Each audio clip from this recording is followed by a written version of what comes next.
बिथाङाबो बिनि सोमोन्दै बुंनायखौ आं खोनानो मोन्दों। राजु नार्जारी बिथाङाबो बिनि सोमोन्दै खोब एक्टिभ पार्ट लानायखौ आं नुनो मोन्दों। दिपेन बर' बिथाङाथ' बिनि एडभकेसिखौनो खालामजेनग्रा। गासिबो दिगा मोजाङै मोजां थांबा खोब मोजां। खिन्थु आंहा माखासे एक्सपिरियेन्स दङ।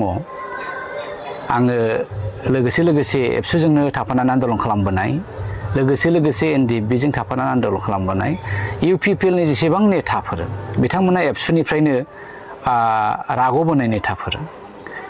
बिपिएफनि जेसेबां नेताफोर बिथांमोनहाबो आन्दलनकारिनिफ्रायनो फैनाय नेताफोर।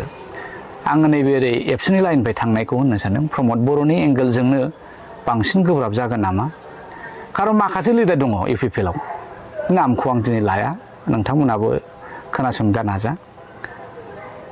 बै समाव होनखायोमोन हारियाथ' थिग जागोन दे, जों खौसे जायोब्ला जोंहा मा मोनगोन।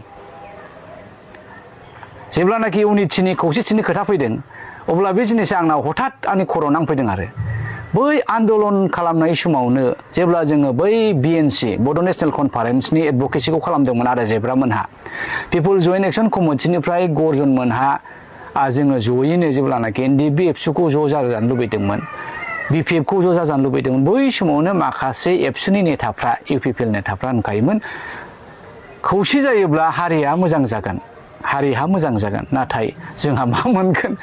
दा बेफोरबायदि मानसिया दाबो थैयाखै, दंथारो। दा बेखायनो I have a strong apprehension whether this idea of unity will succeed.